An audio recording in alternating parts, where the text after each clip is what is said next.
हम लोग बोरा लेके जाते थे स्कूल में, बोरा छाप स्कूल, उधर लेके जाते थे बोरा, बोरा अपना भिजाते थे, बाकी फोल्ड कर लेते थे ताकि कोई ना बैठे। मास्टर को पता था कोई पढ़ेगा नहीं और बच्चे पहले से तैयार थे, औकात है तो पढ़ा के दिखाओ, सब भाग जाते थे। तो अंग्रेजी की परीक्षा हम लोग पार्ले जी और टाइगर बिस्किट पे पास करते थे। मास्टर जी को पार्ले जी खिला दिया 100 में 70 नंबर, और अगर टाइगर भी खिला दिया 100 में 90 नंबर। हिसाब बहुत बराबर था, give and take, give and दो और लो। अब मैं टॉप हुआ, मेरे माँ बाप ज्यादा खुश हो गए, इतने खुश हुए जितने नहीं होने चाहिए। शशीष कुछ समझ में आया? मैं कहा नहीं। कहा तुम तो टॉपर हो। लड़के जब तक आए ठीक, लड़की गांव के बोरा छाप में लड़की का बोरा वहां, लड़के का बोरा वहां, दूर दूर तक नो नेटवर्क वर्क्स। और वही मेरे सीबीएसई के दोस्त जिनका पूरा खानदान अंग्रेजी माध्यम से पढ़ा, वही मेरे सीबीएसई के दोस्त जो जिंदगी भर अंग्रेजी माध्यम से पढ़ते आए, वही मेरे सीबीएसई के दोस्त जो हर रोज मेरा मजाक उड़ाते थे कि तुम तो टॉपर हो। एक दिन ऐसा भी आया, उसी पटना में वो वहां बैठे थे अंग्रेजी सीखने के लिए, मैं यहां खड़ा था अंग्रेजी सिखाने के लिए। जिंदगी बदलती है।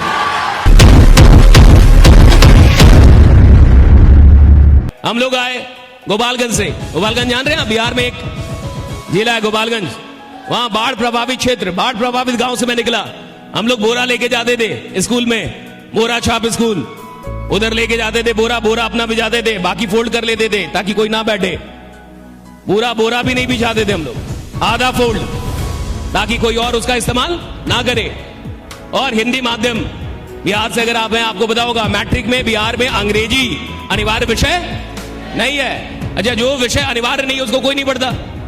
तो अंग्रेजी की घंटी सबसे अंत में होती थी, सबसे अंत में। क्यों? मास्टर को पता था कोई पढ़ेगा नहीं और बच्चे पहले से तैयार थे, औकात है तो पढ़ा के दिखाओ, सब भाग जाते थे। गवर्नमेंट स्कूल में तो भाग जाना बहुत नॉर्मल बात थी, टिफिन के बाद ही भाग जाते थे। तो इस तरीके से कोई भी इंसान अंग्रेजी पढ़ता नहीं था। और छठी क्लास में अंग्रेजी शुरू होती थी, और जब छठी क्लास में अंग्रेजी शुरू होती थी तो अंग्रेजी की परीक्षा हम लोग पार्ले जी और टाइगर बिस्किट पे पास करते थे। मास्टर जी को पार्ले जी खिला दिया 100 में 70 नंबर, और अगर टाइगर भी खिला दिया 100 में 90 नंबर। हिसाब बहुत बराबर था, give and take, give and दो और हम लोग जब 8वीं में आए, 8वीं क्लास में, तो बोर्ड एग्जाम हो गया। बोर्ड एग्जाम समझते हैं आप? बिहार में एक बार 8वीं में बोर्ड हो गया था, उसी बोर्ड में हम लोग फंस गए। और उस बोर्ड एग्जाम में आप में से बहुत सारे लोगों ने 10th का बोर्ड तो दिया होगा। कितने लोगों ने 10th का बोर्ड दिया है? हाथ उठाएं। कितने लोग पास हुए हैं? कितने लोग ईमानदारी से पास हुए हैं? वो हाथ उठाएं। इतना ईमानदार है लोग, हैं? Very good. सही में ईमानदारी से पास किए थे?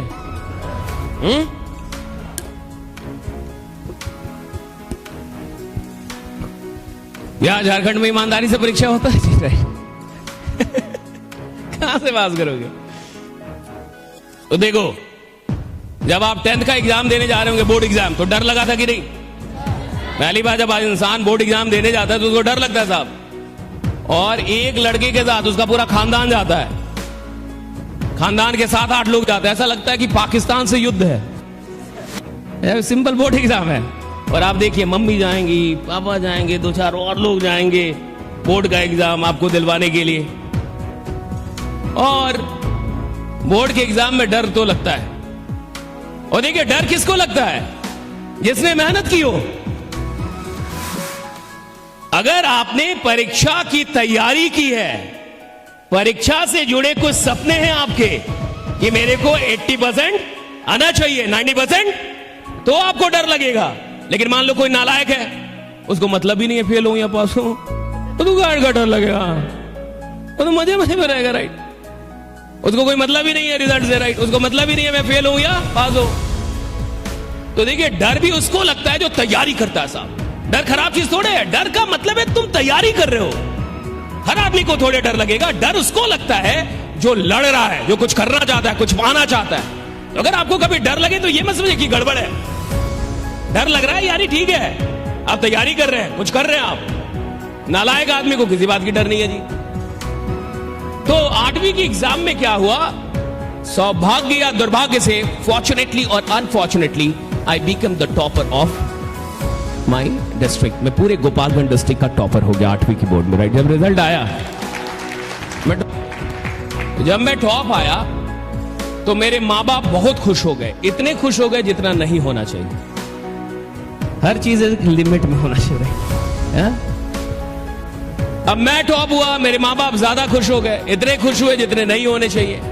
मेरे पिताजी ने मिठाई लिया और पूरे गांव में मिठाइयां बंटवाई। जहां जहां मिठाई बटा मेरा एक ही काम था, पूरे गांव का मैंने आशीर्वाद लिया। और गांव में जलन बहुत है। गांव के लोगों को आप कितने भी बड़े टॉपर, वो अपना एग्जाम स्वयं लेते हैं। तो गांव में क्या था कि कई लोग पूछते थे कि अच्छा आप टॉप आए हैं तो ये बताइए। हम कहते थे आप 2 मिठाई खाइए, पूरा गांव बाकी है, बाद में फरी आएंगे, राइट। कई लोग को एग्जाम तक याद होता है, एग्जाम के बाद याद नहीं होता। होता है कि नहीं ऐसा?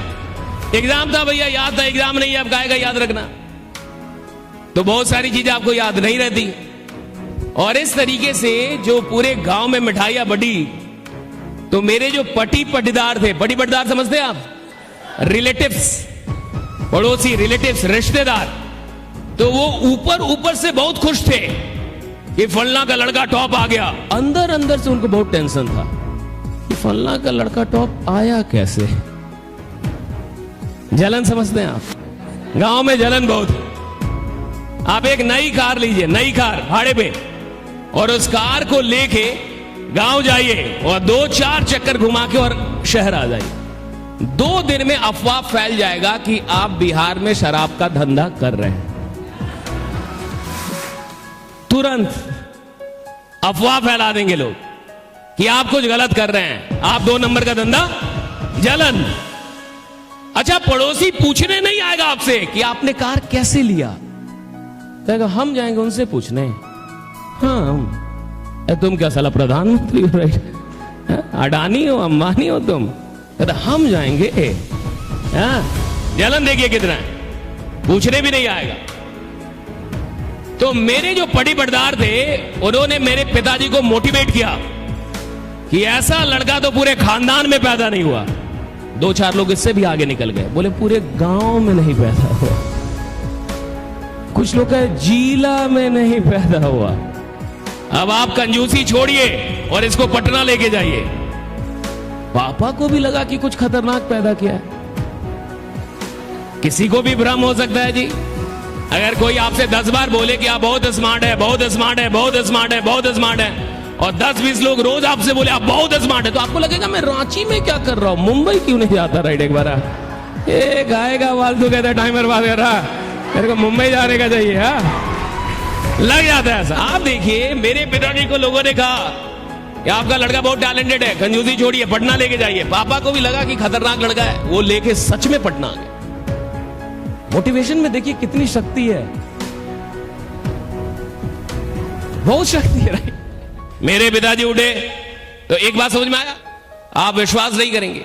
मेरे पिताजी आए, बहुत मोटिवेटेड थे, पटना आए, पटना लेके गए मुझे, सीधे सीबीएसई स्कूल में लेके चले गए। अभी तक मैं कहां था? बोरा छाप हिंदी माध्यम, सीधे सीबीएसई। और जैसे ही प्रिंसिपल के चैम्बर में हम लोग घुसे, पापा ने पहली बात यही बोली कि मेरा लड़का गोपालगंज डिस्ट्रिक्ट का टॉपर है। प्रिंसिपल बड़ा खुश हो गया कि अब मेरे स्कूल का नाम हो जाएगा। उसने मुझे अंग्रेजी की एक किताब दी कि बेटा पढ़ दो। उस किताब में सब कुछ कॉन्ट्रैक्टेड फॉर्म में लिखा हुआ था, I_LL, U_V, She_S, He_S। मैं किताब देखते ही समझ गया कि किताब गलत है। हमारे किताब में लिखा रहता था she is a beautiful girl, दूर दूर तक कोई मिलावट नहीं, स्वच्छता अभियान के साथ। पहला किताब मैंने देखा जिसमें मिलावट था, मैं देखते ही समझ गया किताब गलत है। उसने बोला पढ़ दो, फिर भी मैंने पढ़ा। जैसे ही मैंने 2 लाइन पढ़ा, प्रिंसिपल ने मुझे रोक दिया कि रुक जाओ। पापा को लग गया कुछ गलत पढ़ा है। प्रिंसिपल को पता था कि गलत पढ़ा है, और मैं पहले से ही जानता था कि जब किताब ही गलत है तो मैं क्या कर सकता हूं, राइट? जब किताब ही गलत है तो इसमें मेरी क्या गलती है? पापा ने तुरंत बोला कि बस अंग्रेजी थोड़ी सी कमजोर है, बाकी सब कुछ बहुत बढ़िया है। और नंबर मेरे बड़े अच्छे थे, 100 में 99, 50 में 49। मेरा एडमिशन हो गया एडमिशन। मैं गया पहले दिन क्लास करने, मुझे गेट पे ही रोक दिया, रुक जाओ। और ये मान के चलिए 9th की क्लास है, और 9th की क्लास में प्रिंसिपल गया और सबको डराया कि देखो आज से आपका कंपटीशन बहुत टफ होने वाला है, आज से गोपालगंज डिस्ट्रिक्ट का टॉपर आ रहा है। सारे बच्चे डर गए। और स्कूल में ये रहता है फर्स्ट कौन, सेकंड कौन, थर्ड कौन, कंपटीशन होता है। कॉलेज में नहीं होता है, स्कूल में होता है। सारे बच्चे डर गए कि भाई कोई बहुत बड़ा उस्मान खान, कोई खतरनाक आदमी आ रहा है। मैं अंदर आया, प्रिंसिपल बाहर निकला, मैं अंदर घुसा। जैसे ही मैं अंदर आया मुझसे एक लड़के ने पूछा, आर यू सशीश? इतनी अंग्रेजी हम लोगों ने सीख ली थी कि कब यस बोलना है, कब नो। मैं कहा यस। कहा हैव योर सीट। उसने बोला हैव योर सीट, तो मुझे लगा बैठने के लिए बोल रहा है। अगर वो बोलता हैव योर सीट तो मैं खड़ा ही रहता। राइट, आप कहीं भी किसी रूम में जाइए जहां 2-4 लोग बैठे हो, थोड़ा हड़बड़ा के घुसिएगा और घुसते ही बोलिए have your seat, have your seat, have, सब खड़े हो जाएंगे। देखिए, इंसान देखता पहले है, सुनता बाद में है। इसलिए अगर धंधा कर रहे हो तो अमीर बनने से पहले अमीर दिखना जरूरी है। राइट, दिखने में तुम अमीर होने चाहिए। You must look rich. तुम्हें अमीर जैसा दिखने का है, थोड़ा पैसा अपने ऊपर खर्च करो, अमीर दिखो। अमीर बनने के पहले अमीर दिखो कि तुम अमीर हो। तुम खुद गरीब जैसे दिख रहे हो, उसको बोले अमीर बना दूंगा, वो कहते तू क्या बना रहा है ना। अमीर दिखना पड़ेगा साहब अमीर बनने के लिए। It's very important. दुनिया पहले देखती है, बाद में सुनती है। उसने बोला हैव योर सीट। में बैठ गया। केमिस्ट्री के टीचर आए और केमिस्ट्री के टीचर आए, बोर्ड पे ऐसे लिखना शुरू किए। हमको लगा घर में झगड़ा हो गया है, तो क्या क्लास आना जरूरी है? इसको कर्सिव राइटिंग बोलते हैं।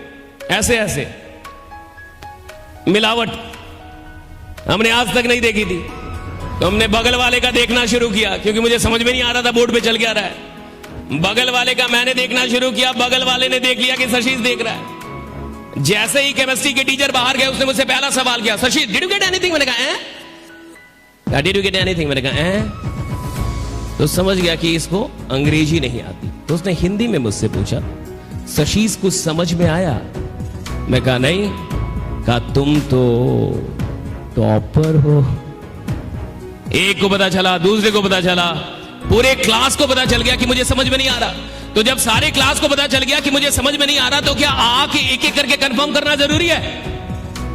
बट सीबीएसई के दोस्त हर क्लास के बाद एक एक करके आते थे और मुझसे पूछते थे, शशीश को समझ में आया? मैंने कहा कि नहीं। तुम तो टॉपर हो। लड़के जब तक आए ठीक, लड़की गांव के बोरा छाप में लड़की का बोरा वहां, लड़के का बोरा वहां, दूर दूर तक नो नेटवर्क वर्क्स। उसमें भी हम लोग मास्टर जी के चहते वाले स्टूडेंट। मास्टर जी का लोटा कौन लाएगा, मास्टर जी का पानी कौन लाएगा, मास्टर जी का भूजा कौन लाएगा, मास्टर जी का चेयर, वो वाले मास्टर जी से जुड़े हुए लोग। लड़की जैसे सच्ची में नहीं आ रहा। राइट, ये बता यही पूछेगी। And for 8 and 9 months I struggled to cope up with English medium school. Right, I tried very hard to understand the things in English medium, but I could not. बड़ी कोशिश की कि मुझे चीजें अंग्रेजी माध्यम में समझ में आ जाए, बट नहीं आई। और 8 से 9 महीने के बाद when one day I could finally realize that I cannot go with CBSE, I went to my father, surrendered before him, saying पापा मुझसे नहीं होगा। और अगर मैं सीबीएसई में रहा तो मेरा तो 1 साल जाएगा। नाक आपकी कटेगी। मिठाई आप बंटवाए थे, मैंने मना किया था मिठाई मत बंटवाइए। राइट, पापा समझ गए। गांव के लोग बोलेंगे 8वीं का टॉपर मैट्रिक में। पापा को बोला मैंने क्या इज्जत रहेगी? पापा समझ गए इज्जत नहीं रहेगी। पापा को मेरी बात समझ में आई और वो मुझे मेरी औकात पे लेके आया और मैं हिंदी माध्यम में आ गया। फिर से सीबीएसई स्कूल छोड़ दिया, अपनी औकात में आया। आई पास माई 10th matriculation, then I passed my intermediate, and after passing my intermediate I started learning English. कहां से? He is a boy, she is a girl, that is a fan, that is a table, that is a podium. बिल्कुल basic से मैंने सीखना शुरू किया। And it took me 8 and 9 months, और मुझे लगभग 8 से 9 महीने लगे। And after 8 and 9 months I was the youngest faculty of English in Patna. मैं पटना के बड़े बड़े ब्रांड्स में 17 साल की उम्र में मैंने पढ़ाना शुरू कर दिया था। जितने भी टॉप ब्रांड्स है पटना में इंग्लिश के। Right, and what happened one day, और एक दिन क्या हुआ, I was given an advanced English batch, and what happens in advanced English batch is that the teachers are not allowed to speak in any other language except English.